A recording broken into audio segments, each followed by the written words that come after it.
Hello? Kirky boy, why don't we just leave? Is anybody home? Kirk, man, there's skulls right over there down the hallway. You can see it. Let's go.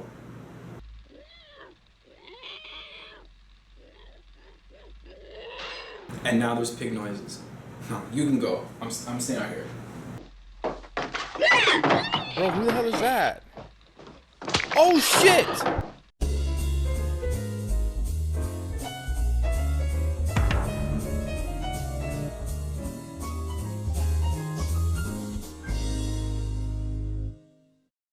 Welcome back, everybody, to another My Honest Opinion. Today we're going to be talking about the Texas Chainsaw Massacre. I try to look as 70s as possible. This is the best I could do with what's in my drawer. I was hoping, I don't know, I don't have any of those bell-bottom jeans, I just have jeans.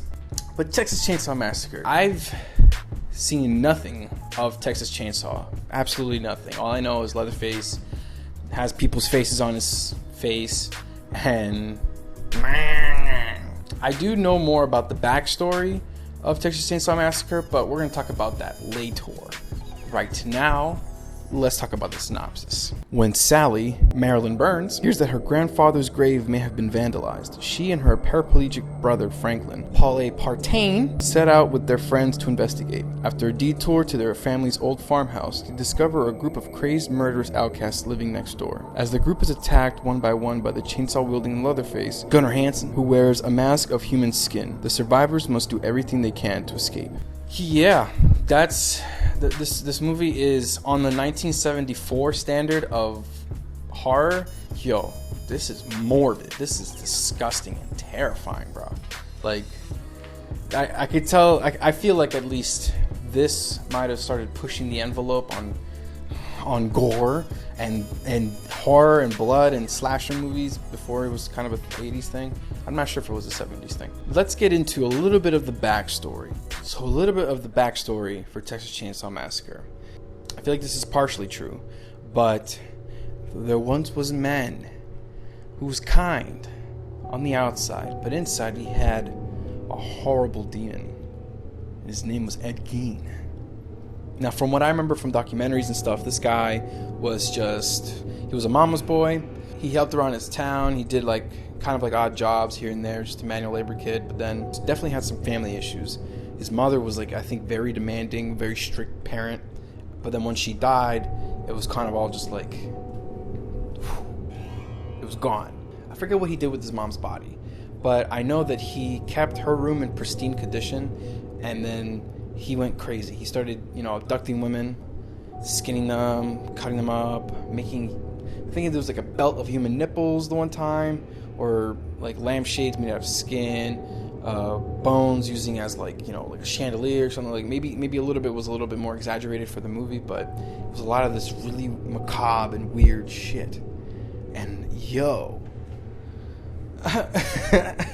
this movie, that's just crazy. Ed, you fucked up. But that's a really chopped up version of the backstory of Texas Chainsaw Massacre. I did a shitty job, I'm so sorry. Of course, characters belong with story. But when we speak about these characters, I feel like they might just be little pieces to what's actually important, which is the story. But for the characters that we do have, let's talk about it.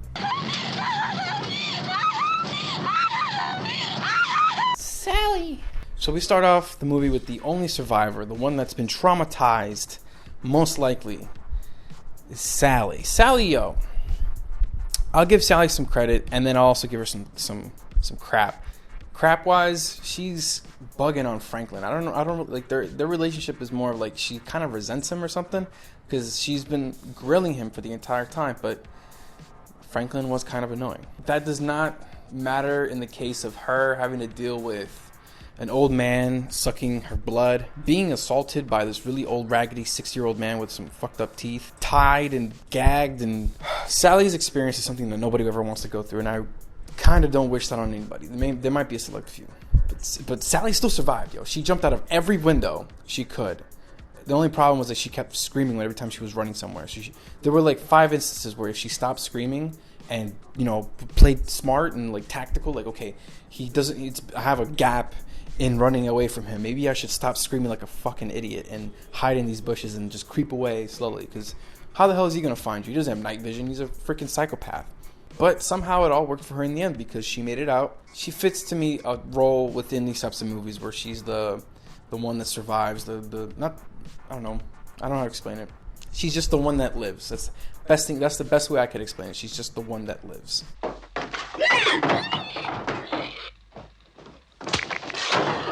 There's not too much to say about Kirk because he gets bodied pretty quickly. He's the first person to actually get bodied. I don't know. He seemed pretty cool. There's something much to say.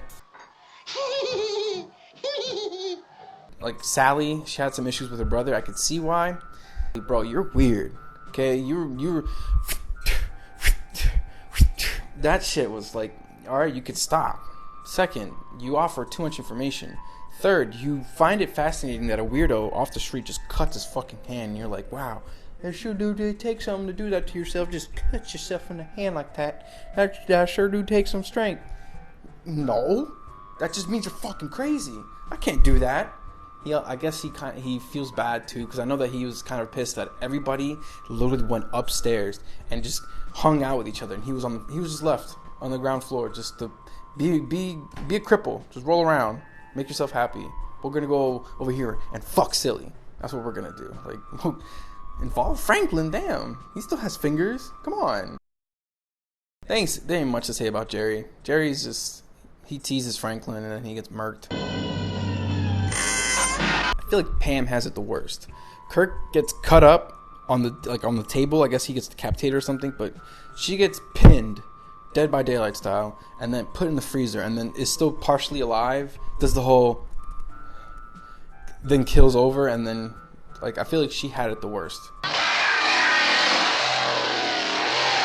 Out of the whole family, though, I'm honestly gonna just be talking about Leatherface in specific here. Leatherface. I thought of him as more of a menacing figure, not saying that he's not, but he's obviously like the guy's son, and he seems more of just like following orders. He's like a big little kid, kind of. You could tell, obviously, there's something wrong with him. He just seems like a really little kid who just like doesn't know what the hell to do, just knows that I need to capture people, skin them, probably eat them. Like, there's a little bit of sympathy to that, but then on top of that, if I had a shotgun, I would shoot him. So now for the story of this movie, though, what I feel like is a story, it means a lot more, because you can kind of interchange the psycho country family with any other thing. You can switch out some of the people with any other people, but the story still freaks me the fuck out, because there's no way going to Texas and then getting caught up in this. I'm kind of happy I live in today's world in a certain way, in that sense, because now I don't need to go down some freaking old dirt road to get some gas that the guy's gonna be like, y'all reckon y'all can stay here for maybe about a couple months? You can stay in my cabin, meet my family. We'll treat you real nice. It's like, okay. And then I wake up and there's a gaping hole in my ass and people are eating my arms. Like, no. No. Fuck that.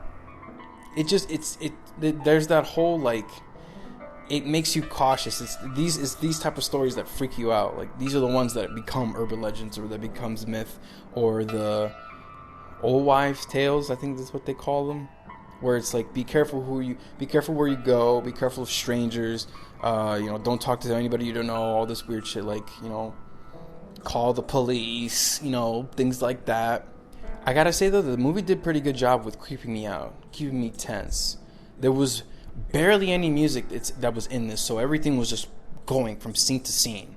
And when there was music, it was to either make you tense, or it was in reaction to something after, like, you've already been shown something. Like, the music was just absent. Did not like that. So it did its job, and it freaked me out. The way it was kind of shot, too, I felt like it was also shot, the only word that comes to mind is like guerrilla style. It was very shaky, jumpy cuts. Things were like zoomed in. Things were very they were very weird, and they were very like strange in a normal sense of shooting something. So this definitely helped, because I want to be like, all right, so why am I zoomed in on this girl's eye as she's screaming, freaking out, and all these jump cuts of just her different screams? It's like, okay, whoa, chill out. You feel unsettled throughout the movie. It's just, and it does it to you on purpose. So that's another good thing to add to the movie. But no, if I had to rate this, I'd rate this a solid, I don't know. For me, horror movie wise, it was an to me. I'll give it like a 5. It's not bad, but it's not great.